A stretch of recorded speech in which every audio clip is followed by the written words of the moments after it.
Bienvenidos a Resilientes, un espacio para conocer historias que inspiran. Hablaba con un amigo, Ray Charrupí, y le comentaba que iba a traer a este personaje y me decía, en Cali el policía más poderoso se llama Rubén Valencia y el agente de tránsito más poderoso de Cali se llama Melchor Zapata. Melchor, bienvenido a Resilientes, este espacio que hemos construido para conocer historias como la tuya. Bienvenido. Bueno, muchísimas gracias, cordial saludo para ti, para todos los que nos ven. Y la verdad que contento de estar aquí. Y bueno, yo tuve la oportunidad en un momento de ver una entrevista y decía, ve, qué vaina tan poderosa, qué historias tan maravillosas, pero no me imaginé que en algún momento iba a estar acá. La verdad que contento y bueno, aquí estamos. Para nosotros es un placer tenerte acá, Melchor, y les cuento que casi no llegamos acá al Teatro Estudio, porque se detuvo casi media hora a saludar a medio canal, a medio Telepacífico. Le dije, no, estás en tu casa, aquí yo te estoy invitando a tu casa prácticamente. No, la verdad que sí, mucho cariño de muchas personas que he tenido la oportunidad de conocer en este camino andante relacionado con el tema de la cultura y pues se ve que quedan personas que se van convirtiendo en amigos o que de una u otra manera hemos tenido un momento de interactuar y eso nos ha dado la posibilidad de en los siguientes o en las siguientes opciones de vernos, al menos reconocernos y saludarnos. Nos encontramos en diciembre en plena Feria de Cali, vos en lanzamiento de tu disco, que más adelante estaremos hablando por supuesto de él. Ok. Y te comentaba que se iba a dar este espacio, que íbamos a tener un espacio para hablar ya más tranquilamente de lo que ha sido tu carrera. Cuéntanos tu historia, Melchor. ¿Cómo empieza esa historia de Melchor Zapata? Bueno, Melchor Zapata es una persona que nace en el campo. Yo vengo del municipio de Padilla, Cauca. El Padilla. corregimiento donde tengo la oportunidad y la fortuna de nacer se llama El Tetillo Tamboral.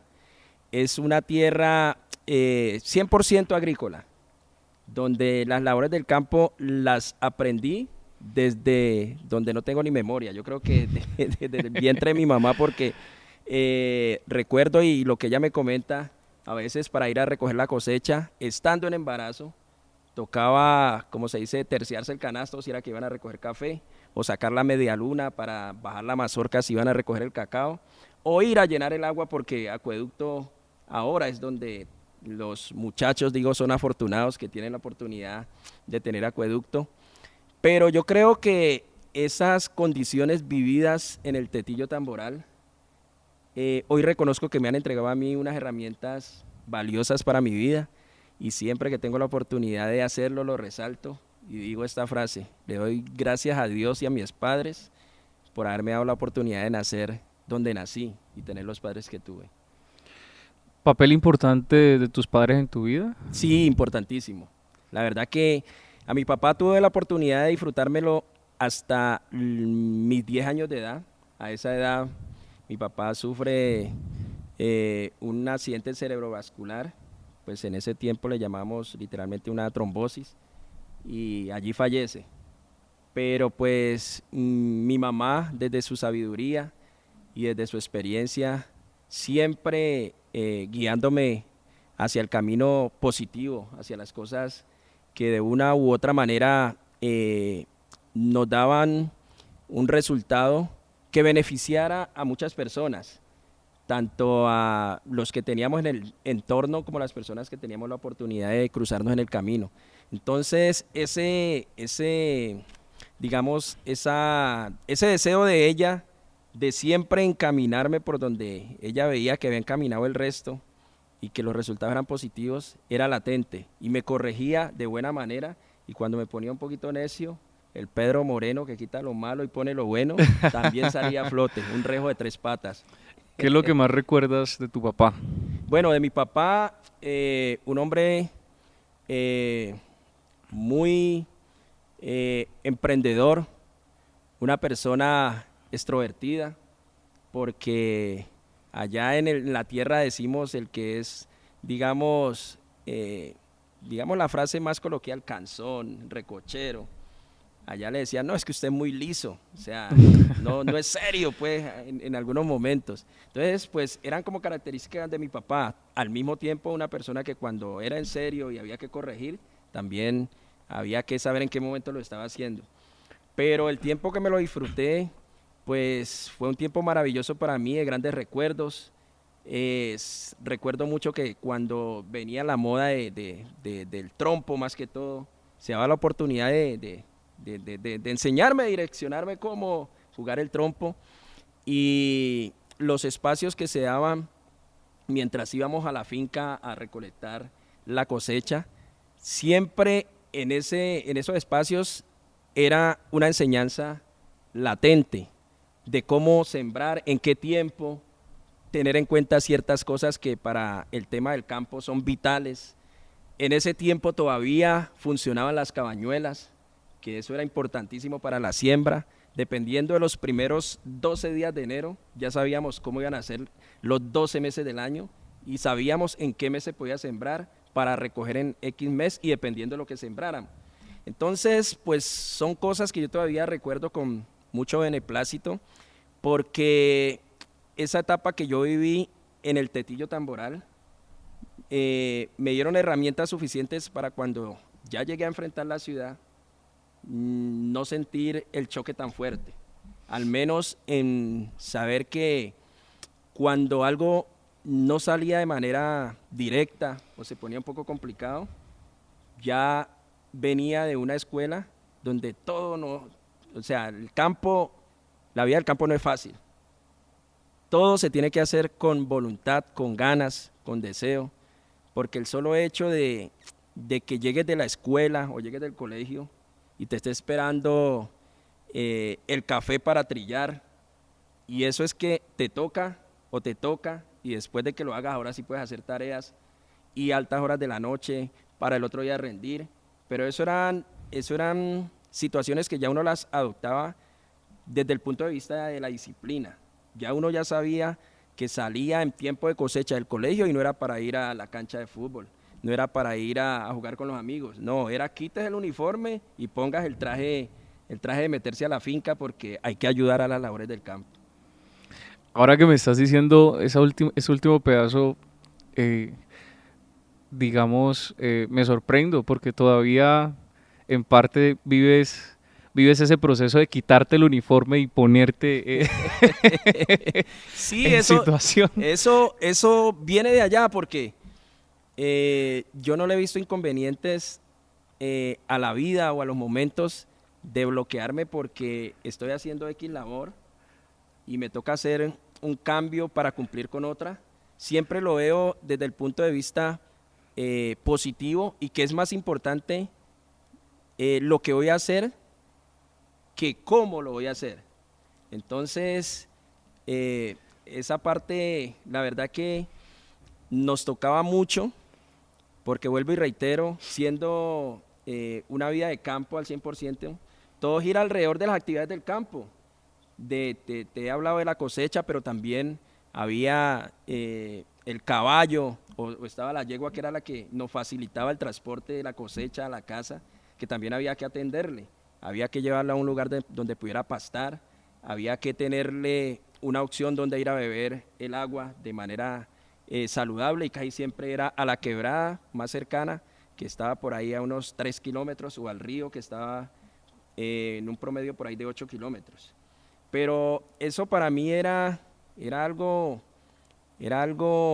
bonito, algo que me llenaba. La experiencia de ir a llevar el caballo o la yegua al río a que bebiera agua, era la oportunidad de nosotros poder ir y tirarnos al charco desde el palo de guava que nos daba la posibilidad de caer justo en la parte más honda. Entonces eran muchas cosas que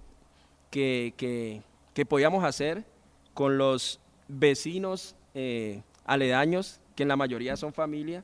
Entonces vivía uno la vida de manera feliz, como decíamos estos días con un sobrino, porque el fin de semana anterior tuve la oportunidad de ir al Tetillo y lo hago muy frecuente, y empezamos a recordar y decíamos, uy, hermano, nosotros éramos felices, pero demasiado. El problema era que no nos dábamos cuenta, porque vivíamos una vida, la vida del campo, o sea, teniendo en cuenta sus dificultades, pero las posibilidades que nos entregaba el campo era una escuela para esa etapa que íbamos cumpliendo, de la niñez, de la pubertad, de la juventud, y ahora ya mayores. Por eso siempre reconozco esa oportunidad de haber nacido allá, mano. Eso para mí es importantísimo y donde quiera que vaya siempre lo digo con orgullo. Vengo del corregimiento Tetillo Tamboral, del municipio de Padilla, al norte del Cauca. Qué bueno, qué chévere. Estamos hablando de la edad de 10, 12 años, ¿cierto? Sí, un promedio. 10, 12 años. Ajá. ¿Tienes hermanos? Sí, Melchor? claro, somos una gallada grandecita. ¿Cuántos? Somos, como dicen allá en la tierra, 10 de mi papá y mi mamá Ajá. y 5 de mi papá, que vinieron a sumarse a esta familia grande de Un los equipo de Zapata. fútbol. Sí, tenemos equipo de fútbol, de baloncesto y de todas las disciplinas. Zapata Fútbol Club. Exactamente, sí, la verdad que sí. Y pues los hermanos, digamos, por parte de mi mamá somos 4 hombres y 6 mujeres. Ok. Exactamente. Muy bien.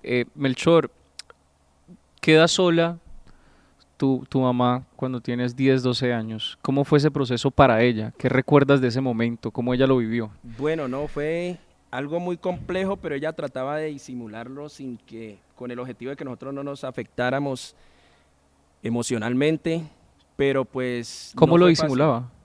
O sea, las labores se siguieron haciendo, las labores del campo se siguieron haciendo. Nos decía que igual ahora tocaba tener más compromiso porque ya no estaba mi papá, pero que las labores tocaba seguirlas haciendo.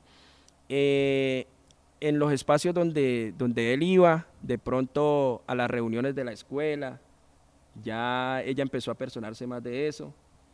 Y bueno, digo, desde mi análisis, mi mamá ha sido una persona muy berraca, y discúlpeme la palabra, porque No, fresco. sí, ella siempre estaba muy pendiente y muy atenta de todos, de toda esa gallada, incluyendo los que ya tenían independencia, inclusive no estaban ya ni en el Tetillo, estaban buscando otros horizontes, mayoritariamente acá en Cali. Pero el solo ver ese ejemplo de mi mamá nos empoderaba para seguir avanzando. A mí me pegó durísimo lo de mi papá por varios años, pues más que todos los fines de año, porque en el campo siempre el fin de año es diferente a los fines de año de la ciudad. En el fin de año todas las tradiciones se celebran, se ponen a flote. Es más, el tema de la novena, allá estamos, tenemos la herencia de las adoraciones, se hacían las adoraciones al Niño Dios, que eso era un espacio que lo esperábamos con ansia, porque además de que se daba el espacio de las adoraciones, siempre el 24, que era el nacimiento del Niño Dios, a todos los que habíamos sido juiciosos durante todo ese tiempo, ahí teníamos el regalito. Entonces, cosas como esas que recuerdo, la verdad que importantes para el desarrollo de todo lo que se vino después de esa etapa, pues porque ahí estoy a puertas de pasar ahí estaba en la escuela, a puertas de pasar al colegio ya a hacer el bachillerato. Entonces, que fue otra etapa también de muchos retos. ¿Por qué fue una etapa de retos? Bueno, yo tengo que comentarles puntualmente, el Tetillo es el corregimiento más alejado de Padilla. Okay. El Tetillo tiene límites con Corinto, por la parte de Corinto hacia Caloto, y tiene límites con Guachené, por la parte, diríamos, oriente de Guachené. Las vías de acceso son complejas, son carreteras que están destapadas, esas mismas carreteras son para el uso de los recolectores de caña de los ingenios, o sea que si hay temporada de lluvia van a estar embarrados todo el tiempo. Y a nosotros nos tocaba, para ir del Tetillo a la cabecera municipal que es Padilla, nos tocaba en bicicleta, un promedio de 45 minutos volviendo pedal de ida, 45 de venida. Sin tener en cuenta que cuando llovía fuerte, había una quebrada que nos las tenía montadas. La verdad que cada que paso por ahí, no, esa quebrada nos las tenía montadas. La quebrada se llama La Secreta. Obviamente pues pasamos por el río, pero no teníamos esa dificultad. ¿Era la misma quebrada que llevaban los caballos a tomar agua o No, esta es otra? porque es después del río Hato, que es el río que tenemos más cerca de la casa. Los caballos los llevamos al río Hato a beber. Ajá, Y ya más adelante, yendo del Tetillo hacia Padilla, está esa quebrada que es la Secreta. Sigue después del río Hato. ok. Entonces, había una característica en la carretera que la vía va normal, pero sufre un declive, como un hundimiento. Y en ese hundimiento se hacía un lago, una poceta, que nos impedía pues pasar con normalidad. En algunos momentos yo personalmente, pues con ese deseo de, siempre he sido como muy juicioso en el estudio, de avanzar, tomé la decisión, a pesar de que estaba inundado, de quitarme literalmente la ropa, quedar en calzoncillos, poner la ropa encima de la bicicleta, treparla arriba y pasar con el agua al pecho para ir a la clase. Pero varios compañeros tomaban la decisión de devolverse. En ese entonces nosotros arrancamos 12 personas que nos graduamos en la Escuela Rural Mixta del Tetillo, arrancamos para Padilla, al Colegio Almirante Padilla.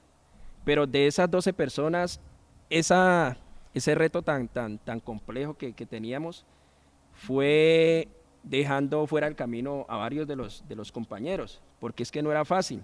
De pronto yo no lo veía tan fácil, pero tampoco lo veía tan difícil, porque yo tenía unos complementos que me ayudaban a despejar la mente y a no pensar que era difícil, que era el fútbol, que practiqué pues durante toda mi niñez, juventud y ahorita por ratos, y ¿Qué la música. posición?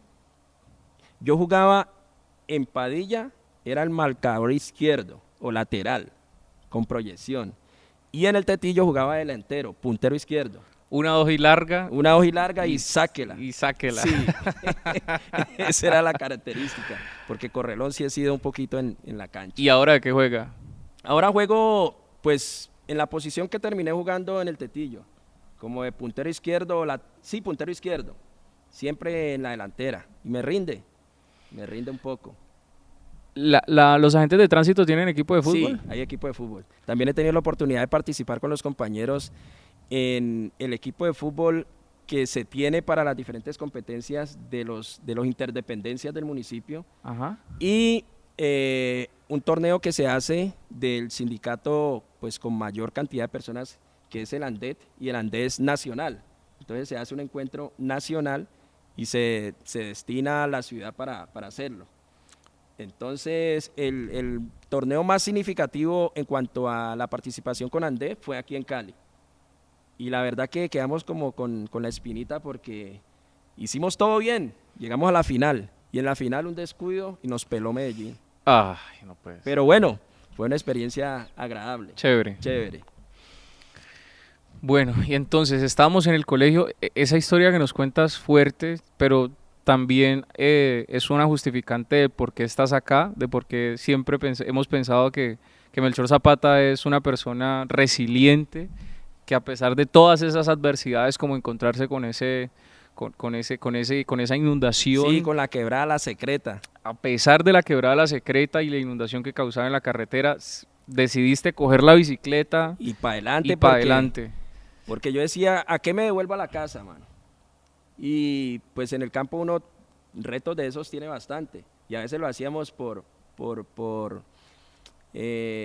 diríamos, por experimentar. Cuando se crecía el río, apostábamos a ver quién se lo atravesaba de lado a lado sin tener inconvenientes. Pero eso no lo decíamos en la casa. Pues ahorita apenas de pronto mi mamá vea la entrevista va a decir, ¿cómo? Eso hacíamos, apuestas de atravesarnos el río, o sea, el río crecido, desbordado.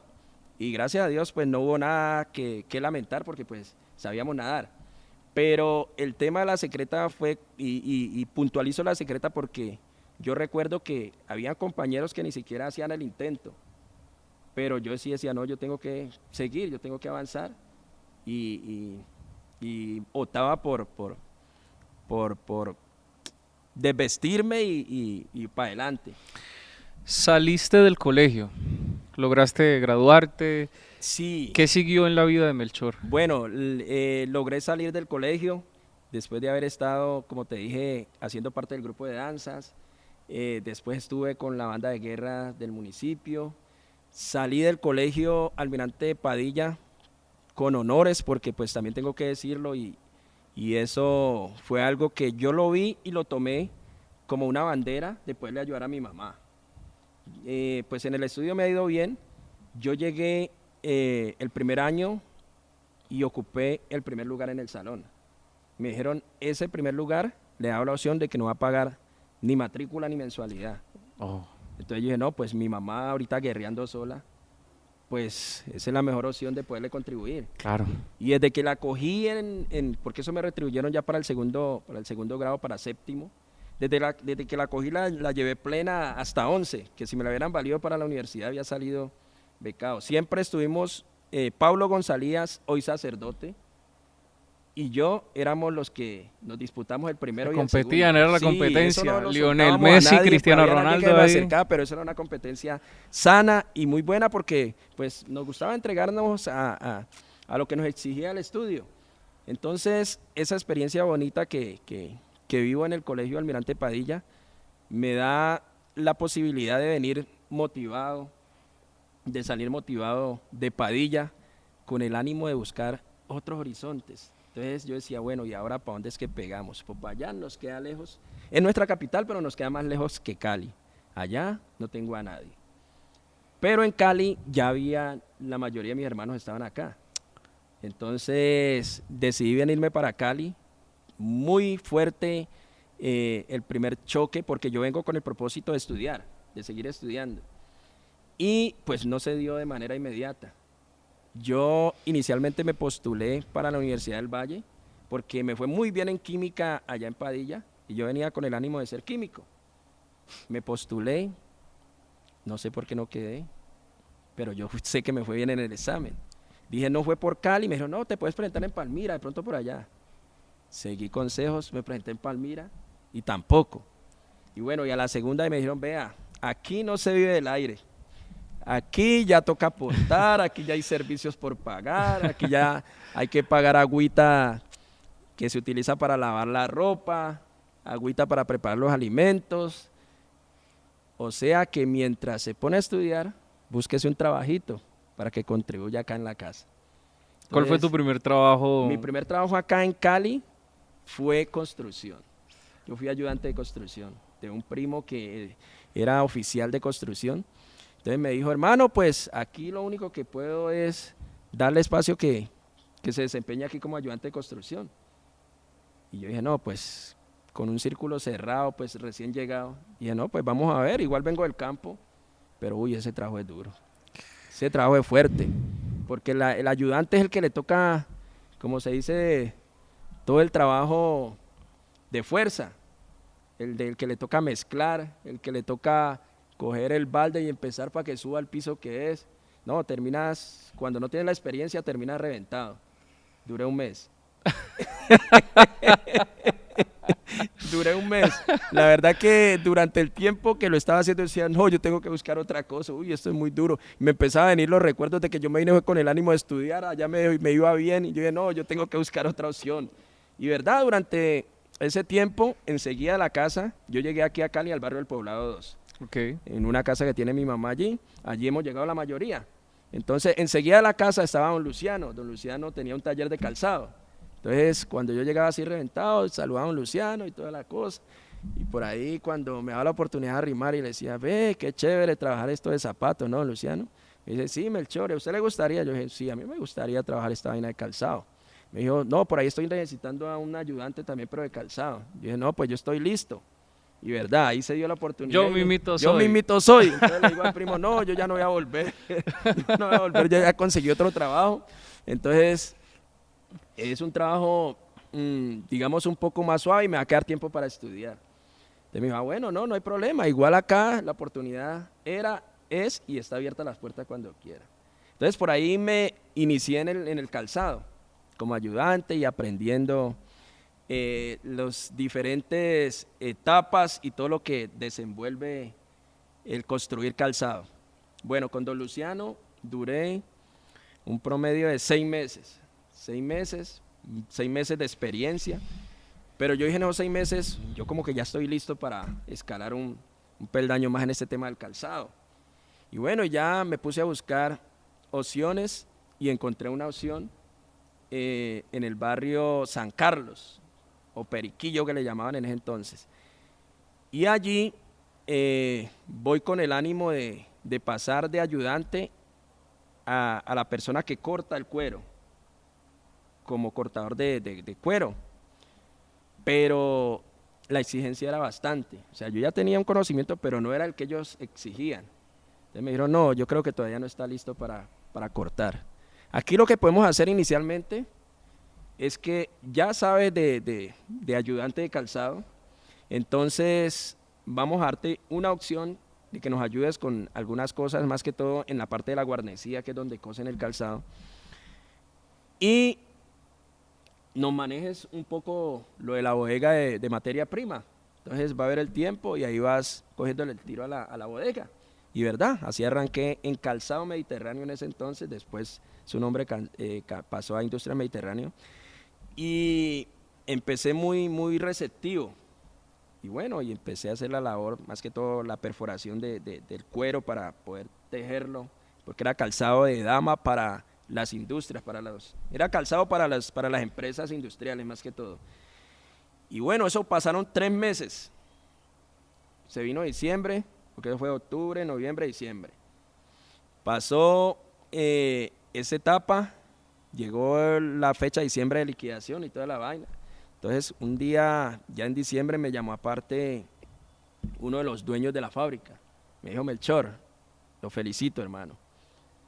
Vemos que usted es una persona que se deja enseñar, una persona que se deja guiar y cada día va avanzando en las cosas. Entonces, queremos que para el próximo año ya no esté como ayudante. Queremos que maneje en su totalidad la bodega de materia prima y nos empiece a ayudar con la coordinación de acá de lo de la parte de la guarnecida, a ver qué requieren los muchachos, hacer lista de compras y toda la situación, una labor como más administrativa. Pero yo dije, bueno, pues para mí es grato que me tengan en cuenta y verdad, empecé de esa manera en Calzado Mediterráneo. Pero vení, disculpa, veo aquí un patrón, Melchor, y es esa disposición tuya de aprender todo el tiempo. Sí, yo creo que es una de mis características. Eso siempre he tenido como esa vocación de aprender, de dejarme guiar y con el tiempo eso que aprendo ponerlo en práctica y no solo al servicio mío, sino al servicio de las personas que me rodean y a las cuales de pronto pueda entregarles o regalarles, así sea una orientación. ¿Qué te motiva a seguir aprendiendo? Bueno, a mí me motiva seguir aprendiendo el saber que siempre cuando se adquiere conocimiento, las oportunidades llegan y llegan para que bien sea expandas conocimiento o conozcas de otras cosas que de pronto en algún momento no conocías. Siempre me he dado la oportunidad de tener mente abierta para explorar en nuevos campos que a pesar de que no sean los míos, pero después de que sea un campo que me aporte, que sea positivo, en la cual me pueda desenvolver, que mi esencia esté ahí, mi esencia de poder servir, mi esencia de poder demostrar que sí se puede. Siempre que esas cosas estén presentes, yo estoy en la disposición. Y eso lo he ido potenciando a medida de que he ido avanzando en experiencia y en edad. Siempre el estar dispuesto me ha regalado cosas importantísimas, de las cuales tengo varias anécdotas. Por eso cada día me convenzo más que cuando tú te das a las cosas y estás como en disposición que se den, siempre viene como una recompensa, siempre viene como un premio, siempre viene la oportunidad de conocer de algo que de pronto si hubieras sido como ajeno a ello y hubiera habido como una resistencia a ello, no hubiera llegado. Pero siempre lo miro como desde ese punto de vista y creo que es la mejor opción para todo lo que he ido logrando día a día. Yo soy una persona de música. Ajá. La música siempre ha estado presente en mi vida. Y como soy una persona de música también, me imagino, ¿cómo fue el proceso tuyo de la música? Entonces no te voy a preguntar en qué momento la música entró en ti, porque me imagino que eso fue desde pequeñito, Sí, y fue una vaina que nació contigo. sí. Te voy a preguntar mejor, ¿en qué momento decides dedicarte a la música? Bueno, yo creo que l- digamos, la formación que recibí básica en el colegio, para mí fue vital cuando ya llegué a la ciudad. En el colegio, yo inicié en el grupo de danzas del colegio y del municipio como bailarín de danza, pero siempre me llamaba los cueros o los instrumentos de percusión, siempre me llamaban la atención y ejercían una energía de atracción hacia ellos.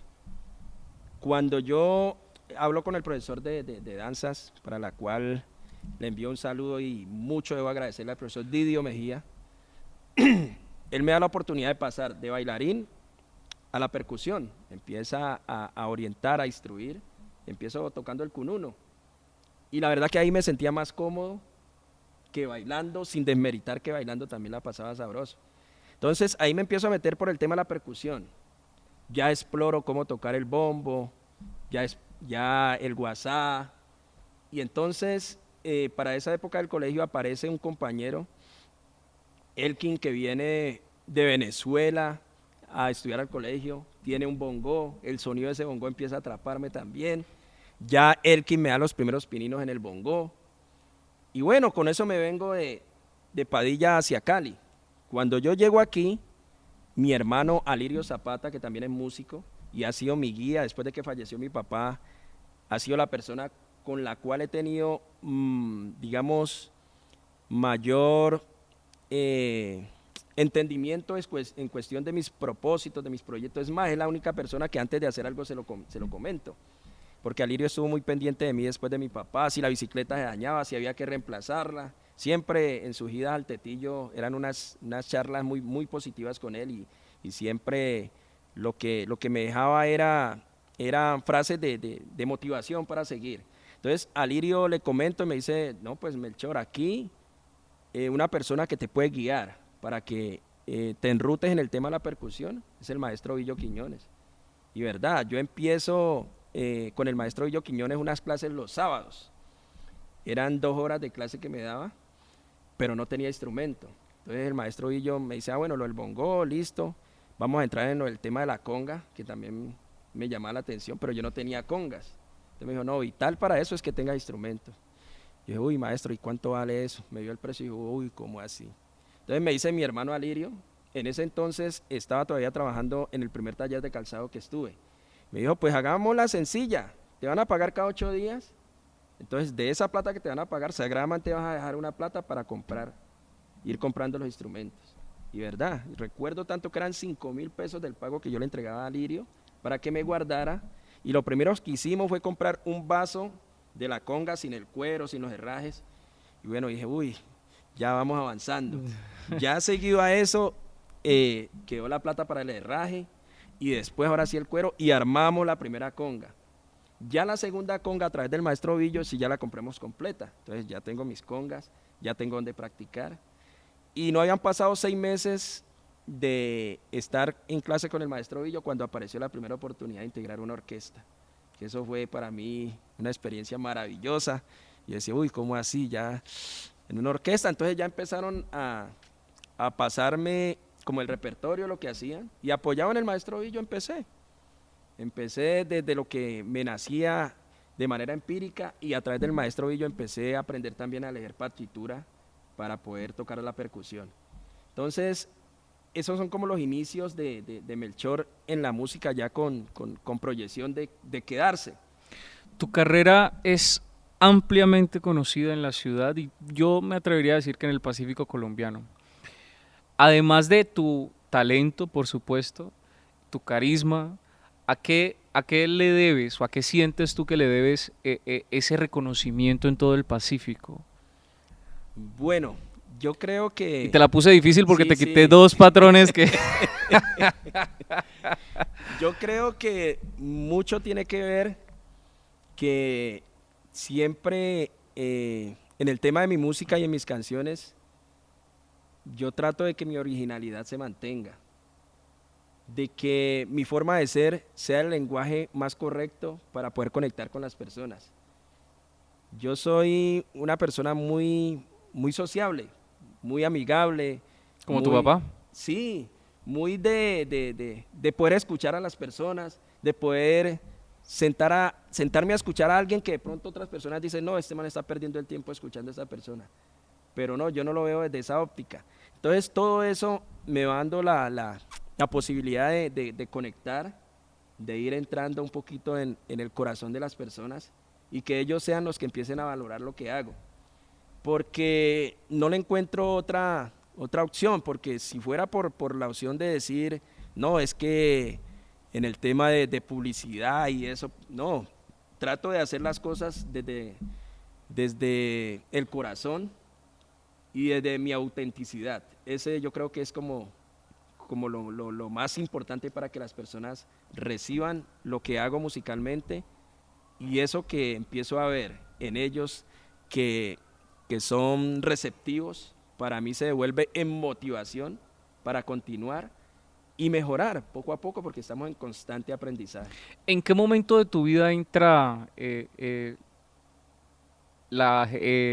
tema de la gente de tránsito? ¿En qué momento decides o en qué momento tomas esa alternativa de ser agente de tránsito? Bueno, ya te había hablado de Alirio Zapata, Alirio Zapata, que ha influido demasiado en mi tu vida. hermano.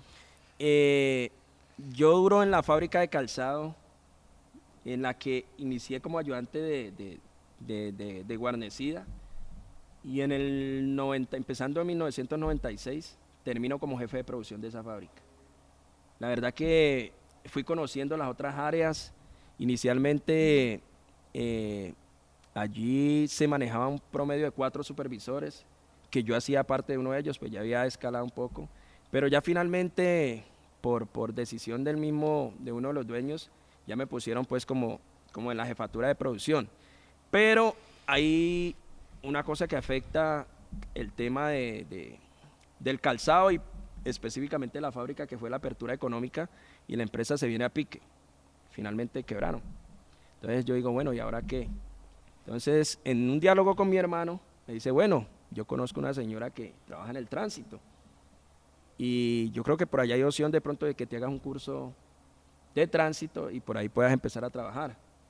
Entonces, pues me hablan de tránsito y no estaba muy empapado, pero pues me doy la oportunidad al menos de preguntar, bueno, ¿y qué hacen ellos?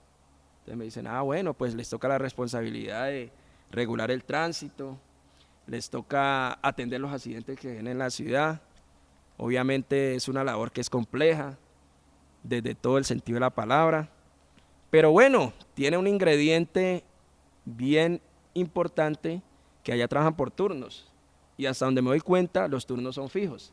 El que trabaja en la mañana, pues siempre va a estar en la mañana, y el que trabaja en la tarde, pues siempre va a estar en la tarde. Entonces ahí me hizo clic esa posibilidad, porque yo dije, bueno, entonces va a haber la posibilidad de trabajar en un turno y poder seguir con mi música. Entonces es en el 96 donde abren una convocatoria en la Secretaría de Tránsito, y a través de doña Esther Panchano, que fue la persona que me conectó con la Secretaría, me entera de que hay esa posibilidad. Estoy prácticamente haciendo la transición de la fábrica y bueno, arranco con la Secretaría de Tránsito. Diciembre del 96 nos convocan. Ya son, a ver, estamos hablando de 22 años, Sí, para 23. Para 23, con una interrupción que hubo como de 2 años, y en el 2002 volví a retomar y ya hasta la fecha, digamos ya casi 21 años continuo, y los que se hicieron de manera fraccionada antes. Pero el haber llegado a tránsito y que me conecta más con tránsito fue que mientras estábamos haciendo el curso, porque hay que hacer un curso para esta profesión, no sé, se le ocurrió a uno de los instructores la idea de conformar una orquesta dentro de la secretaría. Y entonces esa oportunidad de poner mi música mientras estaba estudiando fue algo que más me enamoró, más, valga la redundancia, de la profesión, porque estaba capacitándome para ser agente de tránsito, pero había la posibilidad de que dentro del mismo tránsito iba a poder hacer mi música. Entonces, en el 97 se conforma la orquesta Doble Vía de la Secretaría de Tránsito. Teníamos un secretario que era corrinchero y nos llevaba para todos lados, mano. ¿Cuál es el nombre del secretario? El doctor Bejarano. Ok. Sí, ya no está con nosotros, falleció, Humberto Bejarano. Pero fue algo que sucedió como en el momento justo que yo llegué a la secretaría. Con Doble Vía hicimos cualquier cantidad de situaciones, los eventos que habían de la alcaldía, los eventos de los amigos de Humberto Bejarano. Nos cambiaba a veces el nombre en algunos espacios, pero fue algo muy bonito porque gracias a haber integrado la orquesta Doble Vía, seguí el patrón de la música y desde la percusión. Ahí llegué a tocar la conga, que ha sido uno de los instrumentos en percusión que más me ha llegado y más me ha llenado. Entonces, ahí me inicio en tránsito y arranco. En el año 99, en el año, vamos a ver, no, sí, en el año 99 se da el tema de la reforma administrativa del municipio. Es allí donde ya entran a pararnos pues como el contrato y la verdad que nos obligan como a buscar otras opciones porque inclusive hasta los que ya estaban fijos redujeron la planta de cargos, quedaron como menos de 100. Y bueno, yo dije no, ya la opción de tránsito ya hasta ahí fue. Allí salí, tuve la oportunidad de trabajar en una compraventa o prendería que le llaman, también por recomendación de un amigo. Estuve 2 años y era más que todo como labor administrativa. Hasta allí, pues todo estaba, como se dice, normal y ya como la esperanza de volver a tránsito como que no estaba tan latente. Pero en el 2002 vuelve y hay convocatoria y pues el que es agente de tránsito un día es agente de tránsito toda la vida. Entonces veo esa oportunidad, nos presentamos varios de los que ya habíamos sido agentes para ese entonces y ahí se dio la oportunidad de volver a llegar a la Secretaría de Movilidad y desde ese tiempo a la fecha, la verdad que contento de todo lo que he podido hacer, influenciar, ayudar y pues aún hoy con más ganas, con más conocimiento y de saber que esta labor es tan vital y tan importante en donde quiera que sea, en una ciudad, en un país. Y pues siempre lo hago desde el servicio, siempre pensando en que podemos ser coayudadores de algo. De que así la persona que cometió la infracción, y obviamente pues se va a hallar su comparendo. ¿Cómo? Obviamente se va a hallar su comparendo. Dejarle una enseñanza, dejarle al menos una reflexión, para que pues juntos tratemos de mejorar en esta situación y en algo trascendental y yo creo que de lo más relevante en una ciudad es la movilidad. De la movilidad habla el resto digamos, de comportamientos en la ciudad. Y de desarrollo también. Y desarrollo también. Si tenemos una muy buena movilidad, eso es sinónimo de que están dando por donde tiene que ser la ciudad o el país o el municipio. Estamos de estreno, Melchor. Ah, sí.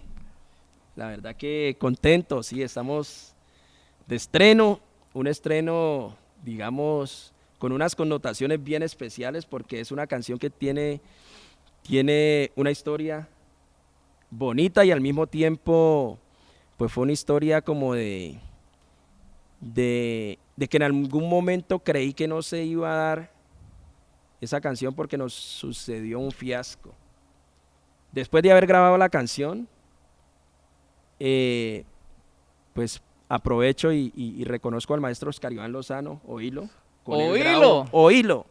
Con él grabamos esta canción, pero resulta que desafortunadamente después de haber grabado y ya estando la canción para mezcla y máster, le entró un virus al computador y borró todo. No puede ser. Y eso le estoy hablando hace más o menos 7 años atrás. Entonces dije yo, ay, Dios mío, ¿y ahora qué? Y Oscar, ¿y ahí no se puede hacer nada? No, magia, que me hiciera magia. Ahí no se puede hacer nada porque, hermano, no hay forma ya hicimos el proceso de recuperación de archivos y no se puede. Lo único que va a tocar es, si tenés las ganas, el deseo, la disposición, volver a grabar, Melchor. Y backup de eso, no quedó nada. Solamente quedó el arreglo, quedaron las partituras. Y bueno, como ese aburrimiento que le entra a uno de saber de que ya prácticamente todo estaba casi que logrado, no se dio. Pero bueno, pasó 1 o 2 años creo, y volvimos y retomamos el tema con Oscar. Le dije, Oscar, ¿y por qué no volvemos a hacer ese tema? Pues yo sé que me va a tocar desgastarme, pero es que el tema quedó muy sabroso, Oscar. ¿Cómo vamos a dejar el tema en el anonimato, mano? Le dije, no, magia, pues hagámosle, vamos a ponernos para eso.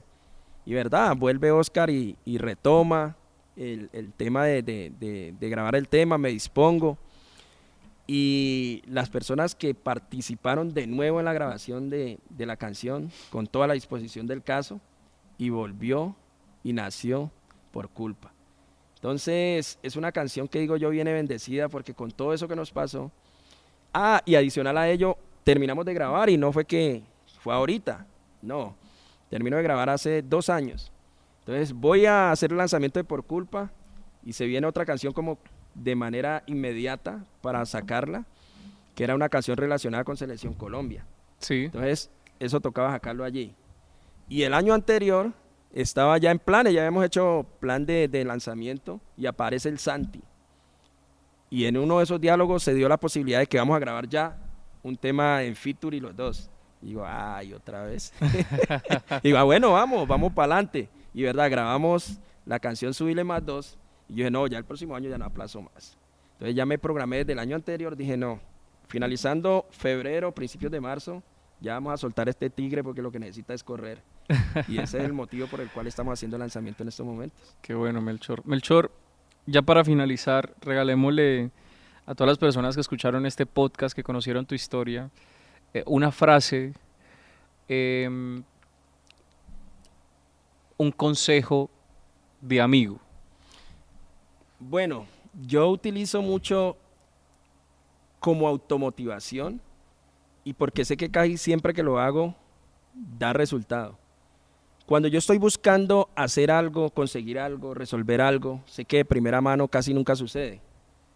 Pero cuando me dicen no, yo llego y separo la palabra. La N de una nueva y la O de oportunidad. Siempre detrás de un no hay una nueva oportunidad. Y siempre me doy la posibilidad de buscarla. Y cuando la busco llega. Así de que no nos conformemos. Siempre creamos en nosotros. Porque el que lo cree, lo crea. Siempre. Ese es como mi resumen y mi consejo de amigo para todos. Muchas Más gracias. cuando nace de aquí. Muchas gracias, Melchor. No, a ti por la invitación. acompañarnos. La verdad que contento de haber podido estar aquí. Hombre, un placer. Gracias, brother.